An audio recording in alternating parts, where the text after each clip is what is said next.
Well, good morning and welcome everybody to this meeting of the Resources Committee. This is a short meeting which is really only to consider items which can't reasonably wait until our normal June meeting. But as a result of that, we're really not having a full agenda. We're deferring consideration of actions or minutes from the previous meeting until our June meeting. So, just moving forward on the brief agenda. First of all, this meeting will, as usual, be recorded under live streaming, and if there's a problem, I'll ask Caroline Stewart to take over until the connection is resumed. I'd like to welcome Jane Ryder to this meeting. She's a particular item and one of the items in the private part of the agenda, but welcome for the full meeting, Jane. And apologies from Tom Halpin and DCO Page. So moving on to item 1.3, are there any declarations of interest or connections? No. Good. And could we confirm that we're happy to take section 3, the 3 items in section 3 in private? Thank you. So that takes us on to item 2.1, the issue to do with the estates, the identification of reinforced autoclaved aerated concrete, which is a phrase and term I hadn't come across before. And we welcome James Gray to brief us on this item. James, over to you. Yeah, thank you, Chair. So yeah, the kind of abbreviated name for it is RAC, so I'll use that in relation to the presentation. But this was just an opportunity to inform members of the work that's been done and just to give assurance around, you know, all the measures that have been taken to ensure the health and safety of our people across the country and our buildings. It was about 4 weeks ago we identified this material, which is a lightweight concrete that was used quite commonly from the mid-50s until around about 1990 in a lot of big buildings, both in the public and the private sector, and it's been used right across the UK. We identified it in Fettes, and just by chance during that very same week, new regulations came out with regards to the management of RAC, because as it ages, then the kind of load-bearing aspect of it is reduced. So they're you know, continuing to update regulations to reduce the amount of weight that this material can take. So applying those new regulations, we have undertaken work right across the estate, first of all, to identify buildings that were constructed during that period, and any buildings where there may have been renovations or kind of, you know, additional parts of building added to the site during that period. And of those, there were 65 sites, I think it was. I'll just check the paper here. Yeah, 65 sites across the country. And we've undertaken visual inspections of all of those, which have then subsequently been validated by structural engineers. Where it was inconclusive from the initial work that was done, detailed surveys have been undertaken to confirm the presence of RAC or not. And where there was a visual confirmation that RAC was suspected to be in the roofs of these locations, then we've had the detailed inspections undertaken by structural engineers. So going through that process, we have now got to the stage where of those 65 sites that we had, we've confirmed that there's RAC not present in 62, which was good, because at the start of this 4 weeks ago, we didn't know exactly what we would be facing. And then we have RAC present in 3 locations, Fettes being the first one, and that primarily affects the workshop, the productions facility, the dog area, and one or two others. So there's work underway there to find sustainable solutions, but business continuity arrangements are in place at the moment.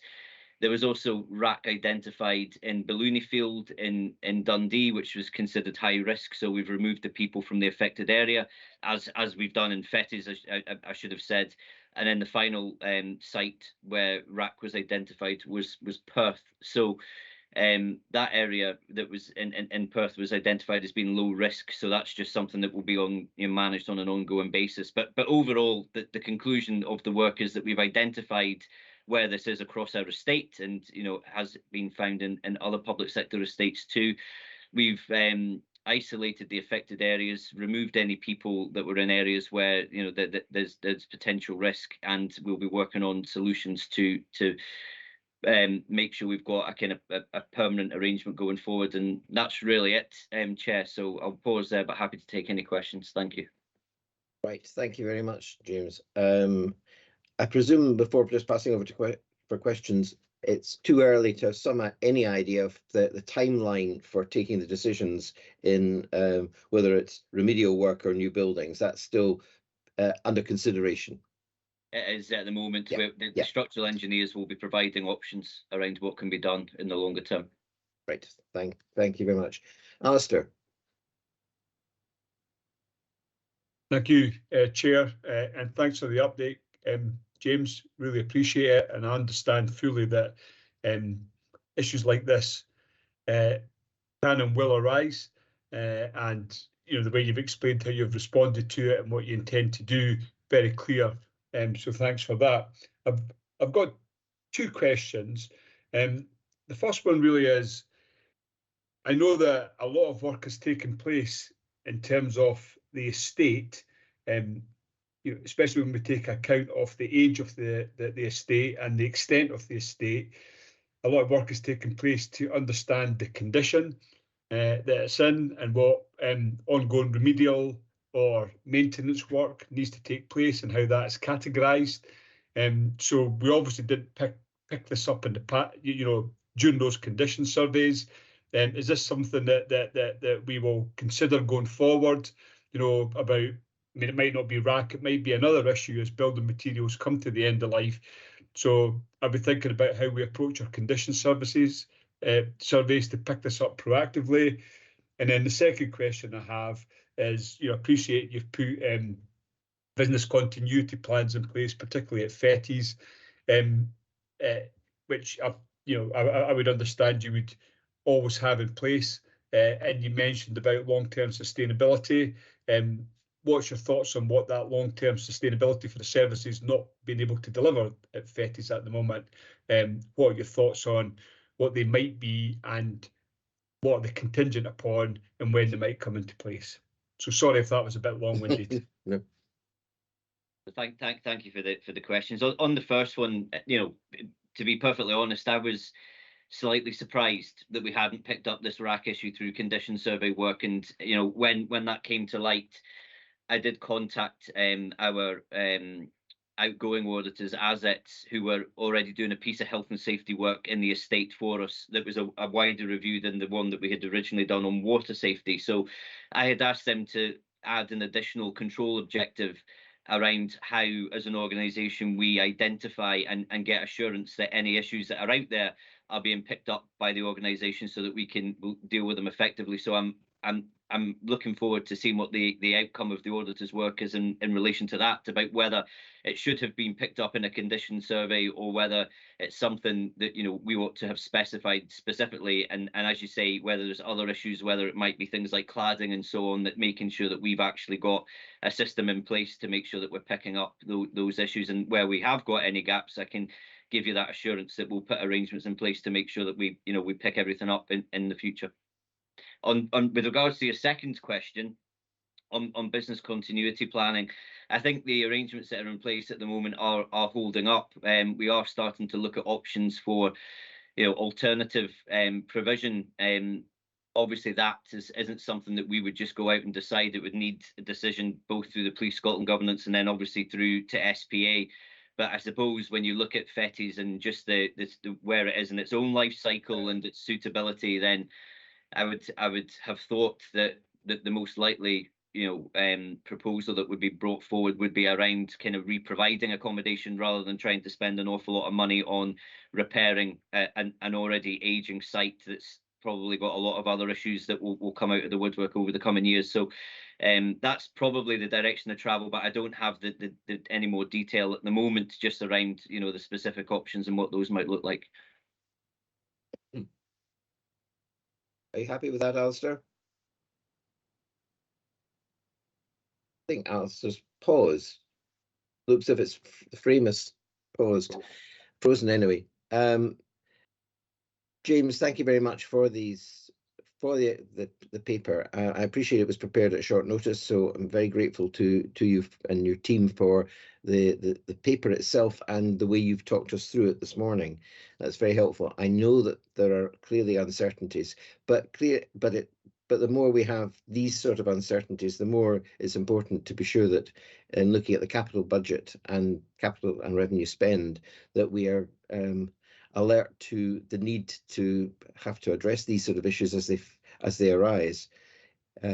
It's quite obvious that in the last few months we've had issues at Tullyallen, we've had these issues. Goodness knows what other issues there are elsewhere in the quite deteriorating estate. So, as you say in section 6.1, the decades of underinvestment are certainly showing through, but it's very unfortunate we get these surprises of a structural nature just appearing from left field.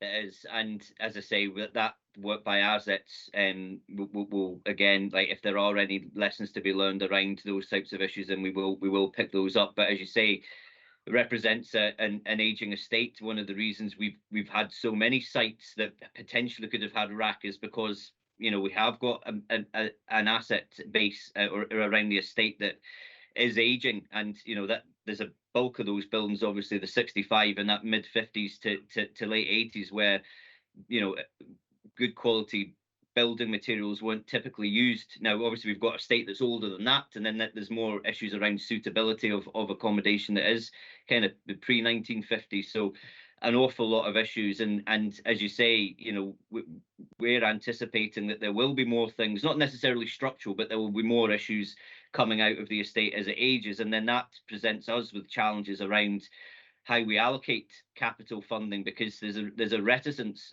to an extent within the estates team to do an awful lot of planned maintenance because of knowing that as the year develops, then, you know, that reactive side will need to kick in. And, you know, if you spend all the money in a planned way, then how do you, where's the money to address things in a reactive way? And that's a cycle that we somehow need to break out of, because it becomes a self-fulfilling prophecy that you only are fixing things when they break. So there's an awful lot more work to be done around that. And I know Patrick, who's you know, started in finance and the head of finance role, one of his objectives for this forthcoming year will be to pick up on that capital strategy and start to again refresh and start to share with Scottish Government in particular just around what that requirement is for capital, not just in the estate, but, you know, across the board. Thanks, James. Jane, you got your hand up. I did, because it just struck me a different type of aged estate. But as you know, I've been the chair of Historic Environment Scotland. Now that has a programme of having to look at the estate in not dissimilar circumstances. We're coming out of COVID, inspection revealed serious problems on site, and therefore having to go back and look at the whole estate. And I just thought, if you haven't done so already, it might well be worth linking up with Historic Environment Scotland and just see if there are any comparables there. Yeah, no, we'll take you up on that offer, if we can. I think that would be helpful. So thank you. Thanks, Jane. James, I appreciate that this is almost a difficult question to answer, but have you any idea when you'll be able to you expect to be able to give us an update on, say, what's in this paper, but also reflecting the response from assets on the follow-up to internal audit? I think we will be able to do that probably in time for the next meeting of the Resources Committee. I'm expecting that assets review this week, and then obviously we should have more information about what the options are with regards to longer term options for those affected areas that have RAC in them at the moment. Thank you, because as you've touched on yourself in the last few minutes, clearly what comes out of this could have a knock-on effect on other plans for the current financial year, both in terms of revenue and reprioritising capital, for example, that it's not possible to form a view on just at this point in time. Yeah. Yeah. Okay. Any questions from anybody else? Caroline? Well, James, thank you once again for that most helpful paper and for responding to the questions. I don't know where Alistair's disappeared to. He's disappeared from my screen, so maybe the connection's broken. He's just doing a reboot. He's been in touch, so he'll be back on shortly. Right. Okay. Thanks very much, Debs. So I think that we note this paper. Thank you again for producing it so swiftly after the issue was identified, and we look forward to hearing the follow-up action, hopefully at our next meeting. Thank you very much, James. I think that takes us to the end of the public section of this meeting. So if we pause